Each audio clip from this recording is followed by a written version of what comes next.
Olá, pessoal! Sejam bem-vindos à apresentação do projeto de extensão Eu Também Posso Contribuir na Luta contra a Covid-19, da 8ª Semana da Integração de Ensino, Pesquisa e Extensão da Universidade Federal dos Vales do Jequitinhonha e Mucuri. A equipe é composta por mim, Tassiane Souza dos Santos, por Rafaela Mendes dos Santos, Ingrid Stephanie Gonçalves, Nara Ian Costa, Delba Fonseca Santos, Ana Paula Rodrigues, Fernando Arminio, Kelly Cristina Cato e Lorena Ulloa Araújo, tendo a participação do Departamento de Farmácia, da Faculdade de Ciências Biológicas e da Saúde, da Universidade Federal dos Vales do Jequitinhonha e Mucuri, da Faculdade de Medicina do Campus JK, da Universidade Federal dos Vales do Jequitinhonha e Mucuri, e da Educação Aberta e à Distância, também da Universidade Federal dos Vales do Jequitinhonha e Mucuri. A Covid-19 é uma doença causada pelo novo coronavírus, o SARS-CoV-2, e foi identificada pela primeira vez na cidade de Wuhan, na China, sendo que em março de 2020 ela foi classificada como uma pandemia pela Organização Mundial da Saúde, a OMS. O acesso à informação de qualidade é um elemento muito importante no combate à pandemia, principalmente porque o acesso a fake news pode gerar graves consequências para a saúde da população. Nesse contexto, o projeto de extensão Eu Também Posso Contribuir na Luta contra a Covid-19 desenvolveu ação de educação em saúde, de modo a divulgar informações sobre a Covid-19, buscando assim mobilizar a população para o desenvolvimento de práticas racionais contra essa doença, diante de tantas informações inéditas e por vezes confusas ou até mesmo falsas. Para isso, a equipe de execução, que é composta por discentes do Departamento de Farmácia e docentes do Departamento de Farmácia, Educação Aberta e à Distância e Medicina de Diamantina, elaborou diversos informativos com imagens e ou contextos sobre o tema, em uma linguagem simples e de fácil compreensão. E para o respaldo científico, artigos científicos e sites governamentais foram utilizados como referência. Foram desenvolvidos, assim, informativos que foram divulgados nas redes sociais do Facebook, do Instagram e do WhatsApp dos membros do projeto, durante um período de 5 meses, indo de maio de 2020 a outubro de 2020. Com essas publicações, a população teve acesso a informações confiáveis, verdadeiras e em uma linguagem mais facilitada. Dessa forma, mais de 20 informativos, como os apresentados nesse slide, foram criados e divulgados, contendo informações variadas, como, por exemplo, qual a diferença entre endemia, epidemia e pandemia, quais os sintomas mais comuns e como a transmissão acontece, como deve ser realizada a limpeza correta das mãos com água e sabonete, a limpeza das máscaras faciais de pano. Estou grávida. Como posso me proteger contra a Covid-19? Sempre buscando desacreditar e fugir das fake news. Através de compartilhamentos, de curtidas, visualizações e comentários nas postagens, foi possível constatar que a ação de extensão ela foi efetiva ao atingir um público-alvo variado. Infelizmente, o projeto necessitou ser interrompido, devido à incompatibilidade de horário da equipe com o início das atividades de ensino remoto. Assim, por meio do estabelecimento de uma comunicação entre a universidade e a sociedade, foi possível a produção e interlocução de conhecimento, o que contribuiu para o enfrentamento da Covid-19. Nossos agradecimentos ao Departamento de Farmácia, à Pró-Reitoria de Extensão e Cultura e a Universidade Federal dos Vales do Jequitinhonha e Mucuri.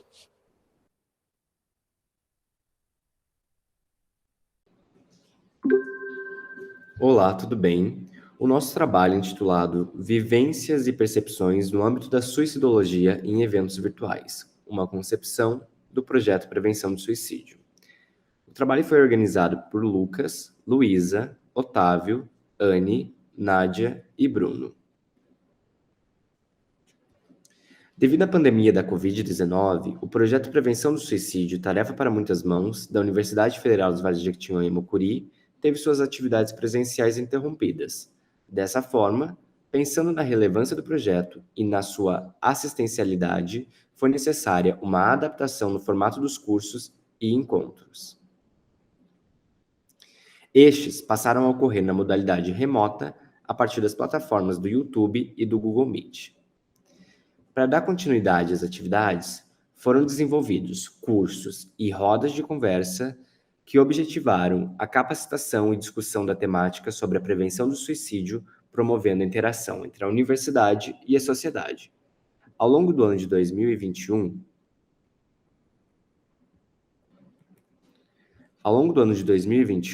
foram realizados encontros semanais entre os participantes do projeto, buscando a construção e a troca de conhecimentos acerca da suicidologia, trazendo um olhar teórico e prático para a formação dos discentes e para o processo da promoção à saúde. Assim, foram realizados 6 eventos via Google Meet ou YouTube, com mais de 1.000 inscrições ao todo, e a duração em torno de 2 a 8 horas a cada evento, variando assim de acordo com a proposta. Todos tinham o objetivo de ampliar o conhecimento da população para a abordagem mais adequada da técnica de prevenção ao suicídio, de modo a auxiliar indivíduos com comportamentos suicidas e ou autolesivos. Diante da grande procura pelos eventos, ficou nítido e evidente o interesse da população em buscar informações sobre os temas, ressaltando a importância para a quebra dos paradigmas ligados à saúde mental, especialmente sobre o suicídio. Os participantes do projeto perceberam que a temática ainda é um tabu entre a população geral, e isso impacta diretamente no acolhimento e na conscientização sobre o cuidado da saúde mental. Também foi possível constatar que os eventos virtuais permitiram alcançar um número maior de pessoas do que provavelmente ocorreria presencialmente com os alcances de uma população fora dos limites da UFVJM. Concluiu-se que essa experiência contribuiu positivamente, então, para a instrução dos discentes e demais interessados, já que esses tiveram contato com diferentes contextos e informações pertinentes para a compreensão do suicídio e sua prevenção, além dos comportamentos autolesivos. Os tópicos, apesar de serem uma questão de saúde pública, são muito pouco discutidos no âmbito multiprofissional e interdisciplinar, e a realização das atividades na modalidade remota foi, portanto, capaz de disseminar o conhecimento a profissionais da saúde, da educação e demais interessados. Nosso muito obrigado, e esse é o nosso e-mail para contato: grupovida@ufvjm.edu.br. Você precisa desbloquear o iPhone primeiro. Olá, caros colegas. Agradecemos a atenção de todos. Agora nós vamos começar a apresentação do nosso trabalho, que é composto pela Bruna Costa, Lúvia Santos, Bruna Ruas, Fernanda Vieira, Renato Tred, Fabrício Magalhães e aqui vos fala Drusila Boaz. Nós somos da Universidade Federal dos Vales de Jequitinhonha e Mucuri, e o título do nosso trabalho é: existe uma relação de dose e resposta das palmilhas com cunha medial na biomecânica dos membros inferiores de pessoas com pés pronados durante a caminhada e a corrida? Bom, a pronação excessiva dos pés é uma condição clínica comumente tratada com palmilhas ortopédicas. Ainda hoje, não existe consenso sobre a escolha da angulação da cunha medial destas palmilhas. Investigar o efeito dose e resposta da palmilha com cunha medial é um dos nossos objetivos. Verificar a cinemática e cinética das articulações dos membros inferiores. Verificar a fase de apoio da caminhada e corrida, utilizando cunhas mediais com inclinação de 0, 3, 6 e 9. E participaram do trabalho indivíduos com pés pronados. 16 participantes, foram recrutados com um índice de postura do pé maior ou igual a 6. Um sistema de análise de movimento 3D com plataforma de força foi usado para obter a cinética e a cinemática de caminhar e correr em velocidade auto-selecionadas.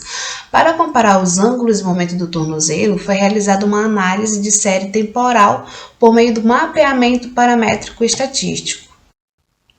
Bom, essa imagem ela mostra os ângulos e o momento e os momentos articulares durante a fase de apoio da caminhada e corrida para o plano coronal do tornozelo.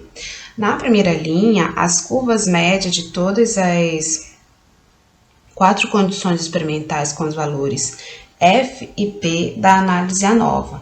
Na segunda, a quarta linha apresenta as curvas médias e bandas de desvio padrão com os valores T e P da comparação pá a pá entre as condições da palmilha controle e palmilha de 3 graus, palmilha controle, a palmilha de 6 graus e a palmilha controle e a palmilha de 9 graus. Então, aqui nessa primeira coluna, nós vamos ter informações da marcha e da cinemática ângulo. Na segunda coluna, nós vamos ter informação da marcha e da cinética momento. Na terceira coluna, nós vamos ter informação da corrida e cinemática ângulo. Na quarta coluna, nós vamos ter informações sobre cinética momento.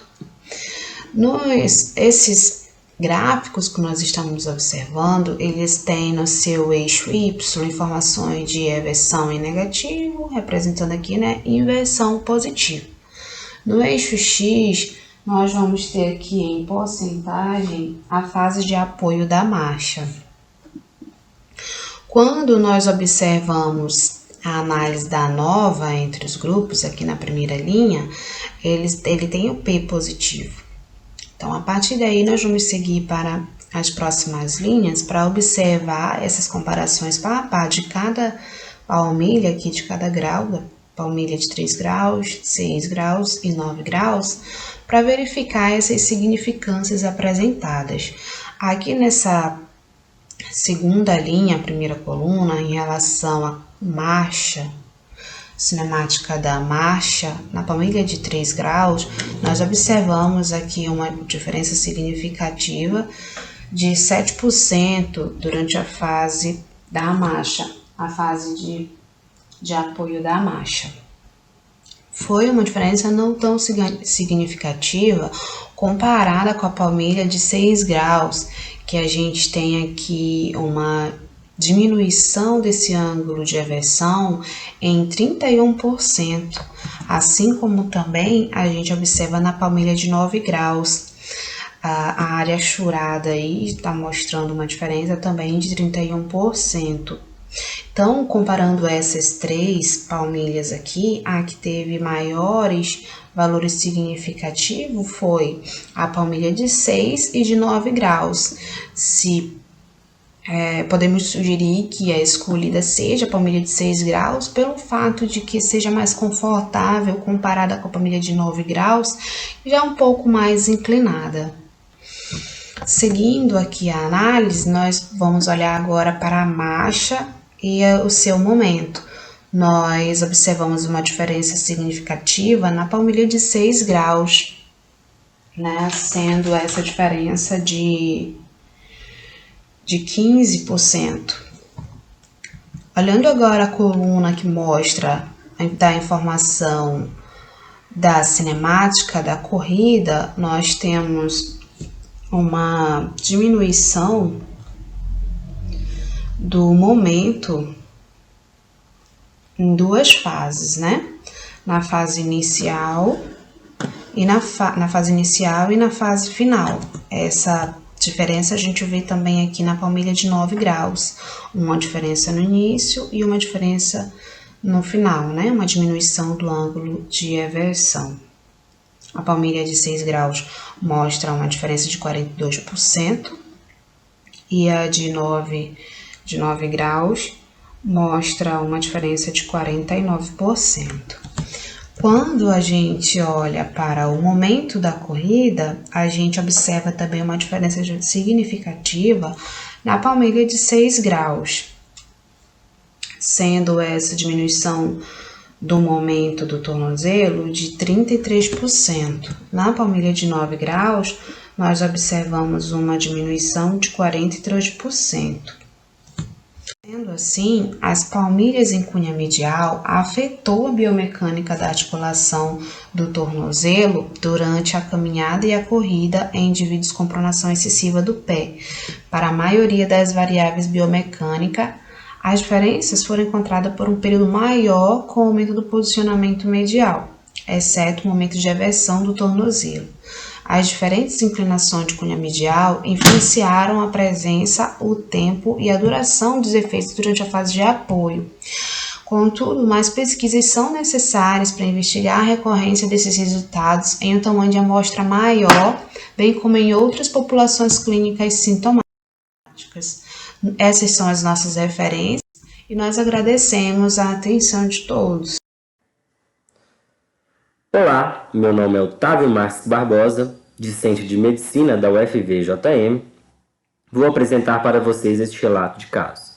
Carcinoma de células escamosas, invasor da língua e assoalho oral, de padrão ulcerativo, cujos participantes integrantes são Lucas Medeiros Santos, Bianca Stephanie Ramos Costa, Lara Cristina Dias Simões, Marcos Vinícius Rocha Soares, Otávio Marques Barbosa, Rafael Márcio Soares Silva e Daniela Dias Simões. O carcinoma de células escamosas está relacionado principalmente com o tabaco, o alcoolismo, o sexo masculino e idosos. É um câncer de boca que está entre os 10 mais frequentes no Brasil. Tem comportamento bastante agressivo, apresentando metastatização cervical precoce. É o 5º mais frequente entre homens, de acordo com a incidência de 2009, e o 7º entre as mulheres. As informações contidas neste trabalho foram obtidas por meio de revisão de prontuário, entrevista com o paciente e familiar cuidador, registro fotográfico dos métodos diagnósticos. O presente relato de caso é de um paciente masculino, branco, 68 anos, residente de Montes Claros, Minas Gerais. Há aproximadamente 4 anos, buscou atendimento odontológico na SF local, apresentando como queixa principal fortes dores de dente. Exibiu ao exame físico intraoral úlcera crateriforme em região ventrolateral da língua à esquerda, estendendo-se ao assoalho oral ipsilateral, com o aumento da consistência da língua e redução da mobilidade. Diante dos achados, realizou-se o procedimento de biópsia incisional para posterior exame histopatológico. Ao analisar tais resultados, evidenciou-se o carcinoma de células escamosas moderadamente diferenciado, invasor tanto da língua quanto do assoalho oral, com a apresentação de extensão tumoral para o músculo da língua e glândula salivar sublingual, tangenciando também o tecido ósseo, porém sem invadi-lo. Assim, a cirurgia foi necessária, removendo sua língua e tecidos próximos acometidos. Na conduta cirúrgica, houve a mandibulectomia à direita, pelviglossectomia, também à direita, e esvaziamento cervical ipsilateral. Para isso, também foi feita uma reconstituição óssea, com pequenas placas intraósseas e inserção do retalho lingual. Dentre os tumores malignos da boca, o SEC destaca-se por ser de maior prevalência na população. sendo bastante comum em pacientes maiores de 45 anos, tabagistas e etilistas. A necessidade de um diagnóstico rápido e preciso nos casos de sexo estão intimamente ligados com o bom prognóstico do paciente. Tal fato remete ao importante papel da atenção primária à saúde como porta de entrada da população ao SUS e, por consequência, seu papel fundamental na promoção e prevenção à saúde. O presente relato de caso reforça, então, a necessidade de uma atenção especial em relação às ações de rastreamento e prevenção secundária, que são, a princípio, de responsabilidade das estratégias de saúde da família, ESF, no que tange às expectativas de um diagnóstico precoce, principalmente relacionadas às pessoas geograficamente isoladas. Podemos concluir, então, que o diagnóstico precoce é essencial para o bom prognóstico do paciente. Desse modo, é imprescindível a necessidade de ações em rastreamento e prevenção. Agradecemos ao paciente e família pela total disponibilidade para a confecção deste relato de caso. Agradecemos também ao FGJM, à Faculdade de Medicina e ao Sintegra. Muito obrigado. Olá pessoal, eu me chamo Paulo Henrique Lopes, sou discente da pós-graduação do Programa de Reabilitação e Desempenho Funcional e hoje venho aqui apresentar o nosso trabalho. O nosso trabalho é intitulado Testes Funcionais associados à sarcopenia em indivíduos com doença renal crônica dialítica. O trabalho é composto por mim, pelo Henrique, pela Vanessa Gomes, pela Maria Cecília, pela Luciana, pela Ana Cristina, pela Vanessa Pereira e pelo Pedro, que é orientador do projeto. O projeto foi realizado na Universidade Federal dos Vales de Jequitinhonha, em Mucuri. A doença renal crônica é um problema de saúde pública e mundial, e já é mostrado na literatura que pessoas com doença renal crônica dialítica estão envolvidas em um complexo mecanismo patogênico, o que culmina em um intenso catabolismo proteico. Quando se tem esse imenso catabolismo proteico associado a diversas alterações sistêmicas que tanto o tratamento quanto a doença causam nesses indivíduos, é observada uma alteração na força muscular e também no desempenho físico. Uma vez que se tem essa alteração ou diminuição da força muscular e o desempenho físico, é observada a presença da sarcopenia. Atualmente, para rastreio da sarcopenia, é indicado a avaliação da força muscular, sendo o teste indicado a força de pressão palmar. Entretanto, a acurácia de outros testes funcionais não é conhecida nessa população. Sendo assim, o objetivo desse trabalho foi avaliar a acurácia de diferentes testes funcionais para detectar sarcopenia em pessoas com doença renal crônica dialítica. Trata-se de um estudo transversal realizado no setor de hemodiálise da Santa Casa de Caridade Diamantina, o qual foi aprovado pelo Comitê de Ética e Pesquisa da UFJM, onde nós utilizamos a Declaração de Helsinki para conduzir o estudo e participaram do estudo todos os voluntários que consentiram formalmente por assinatura do TCLE. A população alvo desse estudo foi composta de pacientes com doença renal crônica dialítica. Foram incluídos no estudo pessoas maiores de 18 anos que forneceram consentimento por escrito e que estivessem em tratamento por hemodiálise há mais de 3 meses por 3 sessões semanais, e foram excluídos aqueles que apresentaram contraindicação ou incapacidade de realizar os testes funcionais. Entrando um pouco agora na parte dos procedimentos realizados no estudo, eu irei falar de quais testes nós realizamos no trabalho e quais são seus objetivos. Nós temos a força de pressão palmar, que é utilizada para avaliar a força dos membros superiores. Temos o teste de sentar e levantar de 5 e 10 repetições, que são utilizados para avaliação da força de membros inferiores. O teste de sentar e levantar de 30 e 60 segundos, que são utilizados para avaliação da resistência de membros inferiores. o SPVB, que é utilizado para avaliar o desempenho físico, a velocidade de marcha, e o GLI-3, que é utilizado para avaliar atividades de vida do cotidiano. O diagnóstico de sarcopenia foi dado através de valores de massa magra pendicular através do DEXA, que é a densitometria de raio-x de dupla energia. Foram considerados os seguintes valores de massa magra pendicular para o diagnóstico da sarcopenia. Em homens, massa magra pendicular teria que dar menor do que 20 kg e em mulheres, menor do que 15 kg.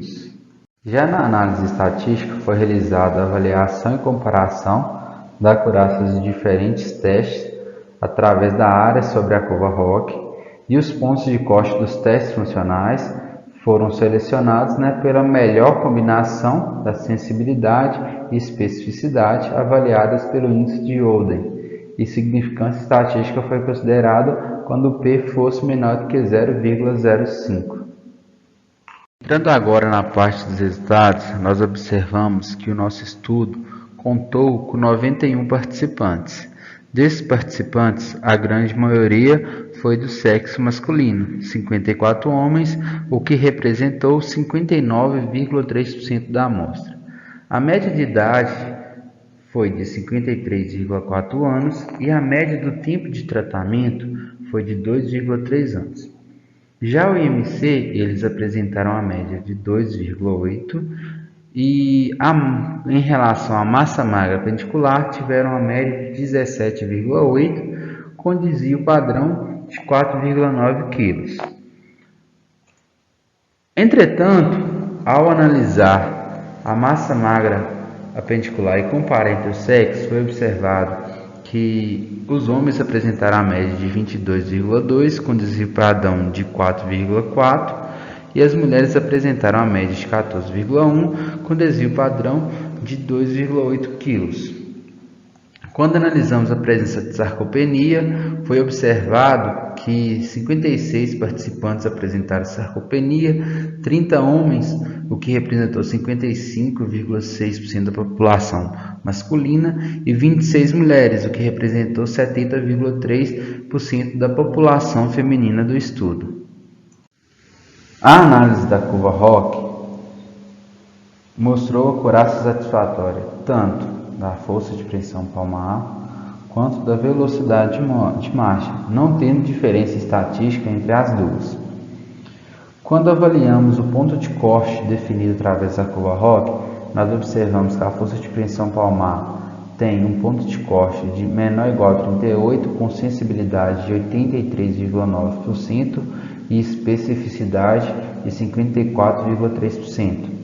Já a velocidade de marcha tem ponto de corte maior do que 3 segundos, com sensibilidade de 81,5% e especificidade de 5,2%. Como já falado, na comparação das curvas não é observada uma diferença estatística, pois P é maior do que 0,05 e os outros testes apresentaram baixa acurácia para rastreio de sarcopenia. Portanto, o teste de velocidade de marcha aparece como uma alternativa em relação à força de pressão palmar para o rastreio de sarcopenia em pessoas hemodiálise. Isso por quê?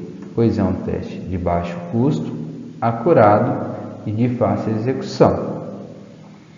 Sendo assim, a sua aplicação pode auxiliar na detecção precoce da sarcopenia, o que é clinicamente relevante, considerando as consequências clínicas e funcionais da sarcopenia nessa população. É isso, pessoal. Agradeço pela oportunidade. Um abraço. Bom dia, eu me chamo Camila e hoje eu vim apresentar um trabalho intitulado sobre o efeito de um dispositivo de liberação controlada de base polimérica no comportamento de ratos zoístas tratados com dieta pelipídica. Os autores do trabalho são Camila, Dalila, Sheilane, Victor, Arthur, Alexandre, Tânia e o Álvaro. O trabalho foi realizado pela pós-graduação em Ciências Farmacêuticas da UFVJM. A obesidade é uma doença multifatorial caracterizada pelo acúmulo excessivo de gordura no tecido adiposo, causada por um desbalanço energético. O balanço energético positivo se dá quando a quantidade de calorias ingeridas é superior à quantidade de calorias gastas. Na indústria farmacêutica, os polímeros desempenham, entre outros, a função de matriz para a liberação controlada de fármacos. Isso traz como vantagem a possibilidade de minimização dos efeitos adversos e otimização do tratamento. Entre os polímeros utilizados para tal finalidade, tem-se o PHB. O fármaco escolhido no trabalho foi a simvastatina, devido ao relato na literatura da possibilidade de exploração de seus efeitos pleiotrópicos.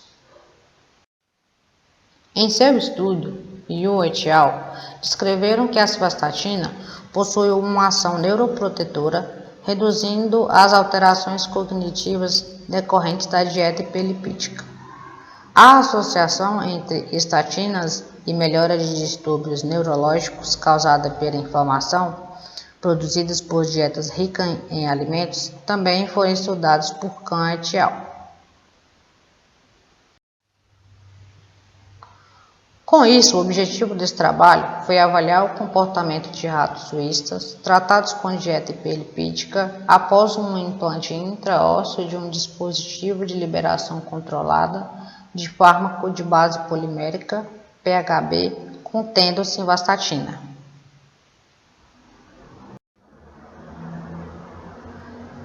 Este trabalho foi previamente aprovado pelo Comitê de Ética de Uso Animal pelo Protocolo 049 de 2019.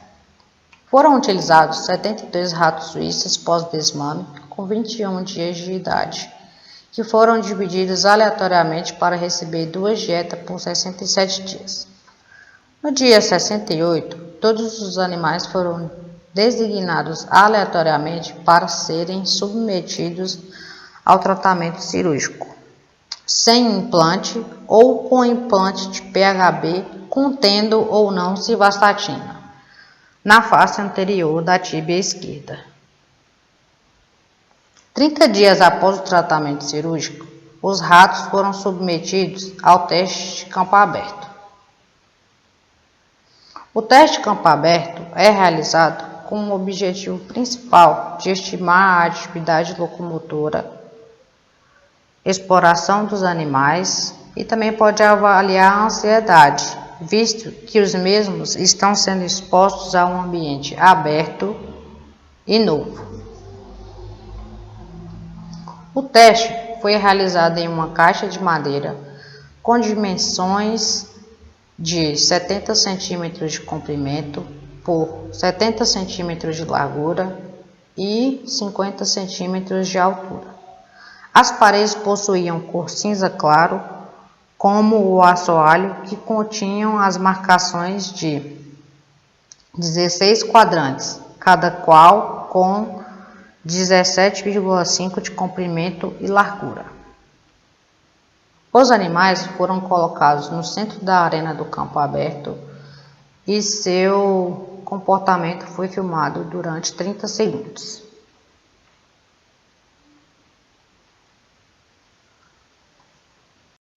Foram feitos 6 grupos para avaliação dos mesmos. Os dados foram submetidos a uma análise de variância e teste de Neumann Kiss quando apropriado.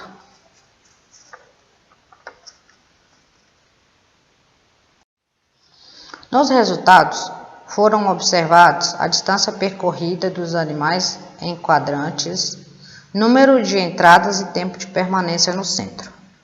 No trabalho, foi possível observar que não houve diferença significativa para as análises de locomoção e ansiedade, destacando então que o implante não foi prejudicial para a locomoção dos animais, indicando ser seguro na utilização.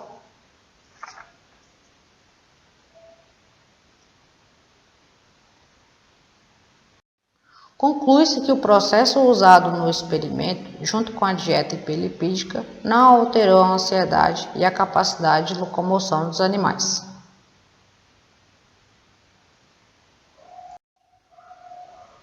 aqui as referências.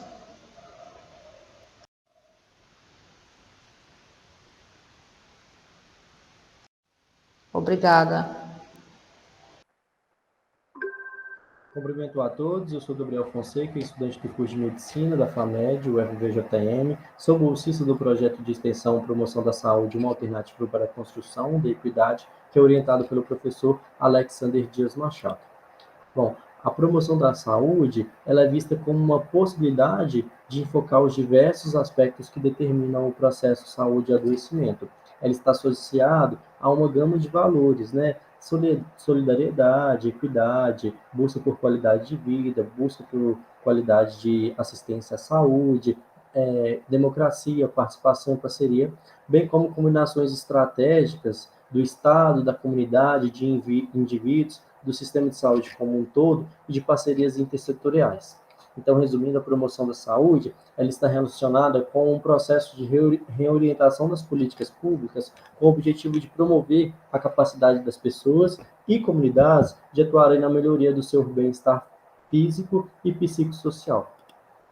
O projeto em si, ele está vinculado ao PROESC desde o ano de 2020, é um projeto da Faculdade de Medicina e ele possui, né, como um dos seus objetivos a reafirmar o compromisso da universidade em extrapolar os seus muros e chegar até as comunidades na qual a universidade está inserida.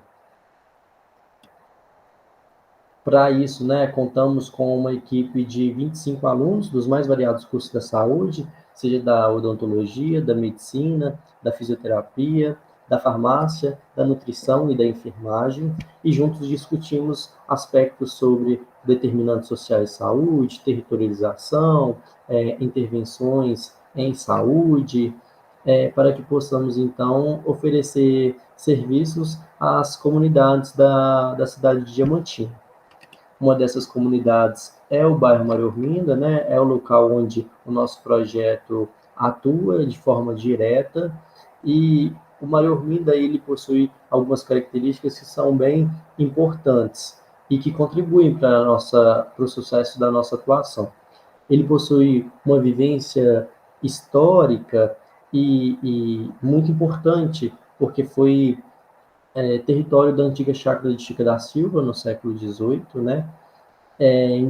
Nos anos de 1999, esse território sofre um processo de ocupação, um processo legítimo que hoje está em fase final de tramitação, onde moradores, né, em busca pelo direito à moradia, encontram esse território para se fazerem morada. Atualmente o bairro conta com 700 moradores, e de lá para cá, né, de 99 até aqui, foi um histórico de luta e de resistência para conquistar, né, direitos que estão relacionados com a busca pela dignidade, né, direitos básicos à saúde, à educação, a saneamento básico, à segurança pública, ao fornecimento de água e de luz, à coleta de lixo. Então, os moradores relatam para nós que em 2015 existiam ruas que não tinham nem iluminação pública. Em 2018 ainda existiam casas que não possuíam fornecimento regularizado de água e de luz.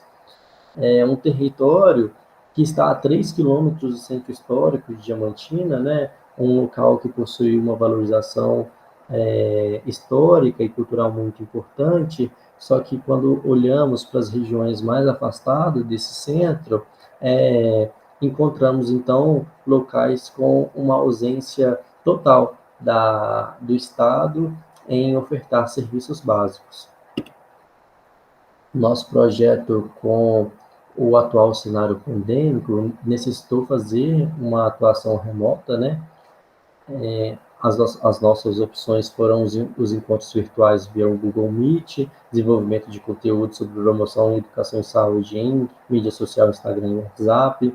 Realizamos entrevistas com moradores, né, para o entendimento sobre as potencialidades e desafios do bairro. Um estudo de valorização histórico-territorial para compreendermos esse processo de ocupação e reviver a memória, né, da chácara da Chica da Silva. Também realizamos o processo de territorialização com auxílio de drone e com auxílio do ArcGIS. Uma imagem, né, para ilustrar os nossos encontros, essa imagem é de setembro de 2021. Outra imagem para ilustrar o nosso Instagram com as nossas postagens, né, são postagens diversas que abordam a temática da promoção e da educação em saúde. Aqui, né, do nosso canto direito, a gente consegue perceber o nosso contato via WhatsApp com a ACS, que ele se faz presente, que é muito importante para nós conseguirmos aproximar dos moradores e dos profissionais da saúde que estão envolvidos com a comunidade. Através da ACS, nós conseguimos fazer o compartilhamento de conteúdos, né, e também de informações. Aqui o nosso mapa territorial da comunidade, que está em fase final. E como ainda não conseguimos colocar em prática, né, as nossas ações presenciais com tendas itinerantes sobre promoção da saúde, educação em saúde, atividades recreativas com crianças e adolescentes, grupos operativos, visitas domiciliares, atividades com oficinas capacitantes no bairro, né, que é a nossa ideia para que seja realizado em 2022, já que o projeto foi novamente aprovado. Temos de resultados iniciais a criação da equipe multidisciplinar, a criação de vínculo com a comunidade, com os profissionais da saúde envolvidos com esse território, a criação, né, dos nossos conteúdos em mídia social sobre diversas temáticas da área da saúde, as quais obtiveram média de 273 contas alcançadas e média de 33 curtidas a cada postagem. Também estamos realizando a criação do mapa territorial com a entrega na UBS responsável, que é a UBS Gruta de Lourdes, e também a finalização da escrita sobre a importância da valorização histórico-territorial do bairro. Diante dessa proposta, né, é possível perceber a importância da articulação multidisciplinar de estudantes e do fortalecimento do vínculo entre a universidade e a comunidade. Processos que são fundamentais para a formação de profissionais compromissados com a saúde integral do ser humano e com a defesa da cidadania. Aqui estão as nossas referências. Eu gostaria de fazer um agradecimento à 8ª Semana da Integração, Ensino, Pesquisa e Extensão, um agradecimento ao UFVJM e à Pró-Reitoria de Extensão e Cultura, à Faculdade de Medicina. Convido a todos a conhecer o nosso projeto, conhecer o bairro Maria Horminda e o Vale do Jequitinhonha. Deixo aqui o nosso Instagram e o meu e-mail para contato. Muito obrigado. Eu sou o Matheus, sou acadêmico do curso de enfermagem da UFVJM e estou aqui hoje apresentando meu trabalho intitulado Avaliação do Conhecimento dos Profissionais sobre as Medidas de Prevenção de Infecção do Trato Urinário associado ao catéter. Trabalho desenvolvido por eu, Matheus Flávio Souza, Gessiane de Fátima Gomes, Luiz Guilherme Oliveira Reis, Sara Luísa de Oliveira, Valéria da Silva Baracho e orientado pela professora doutora Tabata Coaglio Lucas. Então, para iniciar falando do tema, né, é importante falar sobre infecção do trato urinário, né? Então, essa infecção, quando ela ocorre associada a um catéter vesical de demora, é uma das principais infecções, né, que é relacionada à assistência à saúde. E a prevenção de sua contaminação durante a fase da inserção e manutenção pode evitar riscos de eventos adversos nos pacientes. Então, é um procedimento, né, que não deve ocorrer contaminação durante a sua inserção e também durante o cuidado desse dispositivo, né? Então, os profissionais de saúde que lidam com este procedimento e que cuidam do paciente que estão sob o uso de catéter vesical de demora devem se estar atento a todo momento contra a contaminação. Então, os cuidados devem ser feitos corretamente, o momento de inserção também, a fim de evitar os riscos de eventos adversos nesses pacientes. Então, o objetivo deste trabalho foi avaliar o conhecimento dos profissionais de saúde sobre as medidas de prevenção de infecção do trato urinário associado ao catéter vesical de demora. Então, a metodologia, né, foi um estudo transversal e prospectivo, realizado em uma instituição filantrópica no interior de Minas Gerais, onde foram observados 31 enfermeiros e 89 técnicos de enfermagem. A observação focou no conhecimento prático em relação à técnica de inserção e manutenção do catéter vesical de demora. Fez a observação direta, né, de forma que os profissionais não associassem a presença do observador com o motivo da observação, buscando amenizar o efeito Hawthorne, e o estudo ele foi aprovado pelo Comitê de Ética em Pesquisa sob o número de parecer 3523335. Bom, então, para apresentar os resultados, né, quanto ao conhecimento associado à inserção do catéter, verificou-se que 66,66% dos profissionais sabiam fazer o registro adequado, 76,19% fizeram a fixação do dispositivo corretamente, 78,57% fizeram a higiene das mãos após a inserção, que é muito importante para depois manter o cuidado, né? Então, essa higienização das mãos, ela deve ocorrer antes e após o cuidado e inserção, né, desse dispositivo. 92% mantiveram o fluxo desobstruído e 100% sabiam que deveriam manter a bolsa coletora abaixo do nível da bexiga e o sistema fechado.